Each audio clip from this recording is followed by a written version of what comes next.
कटक सदर पवित्र शीतलषष्ठी अवसर में कटक सदर अंतर्गत परमहंसଠାରେ सर्वप्राचीन शैवपीठ महाप्रभु श्री श्री परमहंसनाथଙ୍କ विवाह उत्सव महाडंबर अनुष्ठित होइछि।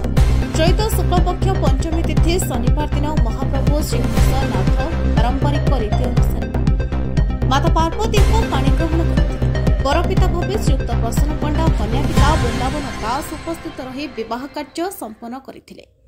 परदिन बरबाहुड़ा कार्यक्रम पर प्रसाद सेवन व्यवस्था होता।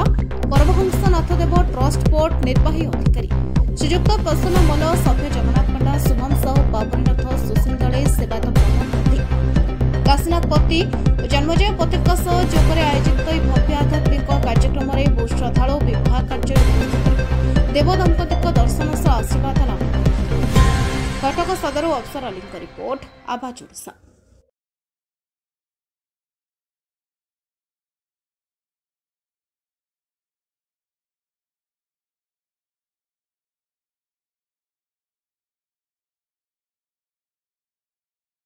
मंचर सभापति सुबोध बेहरा आज बरबाहुड़ा काली आम शीतलषष्ठी उपलक्षे शिव पार्वती विवाह अनुष्ठित होता।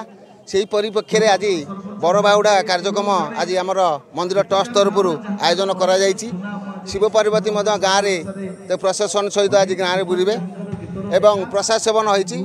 ये भल अतिथि मैंने आसुँच। आज विधायक आसते चेयरमैन आसी अल्प समय भितर पहुँचे। सरपंच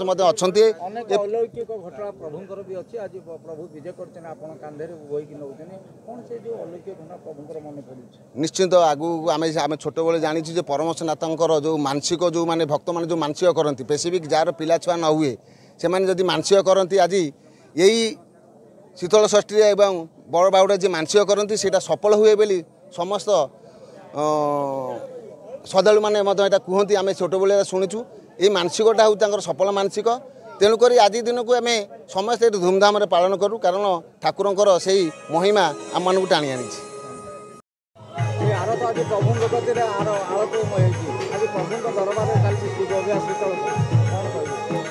एक्चुअली प्रतिवर्ष भली आज भी परमहंसनाथ पाखे शिव विवाह उत्सव पालित होची। आम एक्चुअली ये अंचल सहित दीर्घ 30 वर्ष आम संपर्क भाई आमर भाई जो प्रभात रंजन मिश्र ये सब बेले आसती जेहेतु किसी समय धरी आम आसीपारू नथिलु एबे किछि दिन हम आमर जो मैंने अच्छा आमर बंधु हितकांक्षी से मैंने एथर डाकिले जे आपण शिव विवाह को आसबे बोली।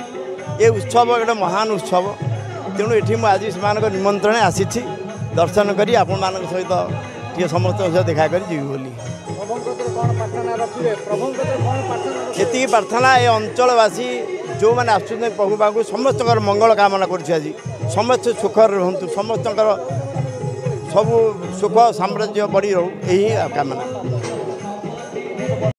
अशोक पात्र सरपंच परमहंस पंचायत देखु आज आम पंचायत आज गोटे खुशी माहौल प्रतिवर्ष भली ए वर्ष प्रभु परमहंसनाथंकर शुभ विवाह होची।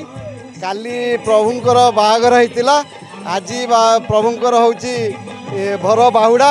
आज प्रभु परमहंसनाथ तांको पत्नी को सांगरे धरी आमर एरिया बुलिबे तांको सहित बरजात्री जीवे बहु संख्यार गोटा पटुआर बुलिब पटुआर रे जाई प्रशासन रे जाई आसी आम ये पहुँचबू जमती साधारण लोकंकर जमती बाहागर हुए बरजात्री जाती पटुआर जाए से रकम ये हम ये एरिया बुलिकी आसी प्रभु परमहंसनाथ पुणी ये आसी पहुँचे एवं ये पाखापाखि 3000 ऊर्ध्व बरजात्री एवं अन्यान्य खाइबार व्यवस्था प्रभु परमहंसनाथ निजे कर।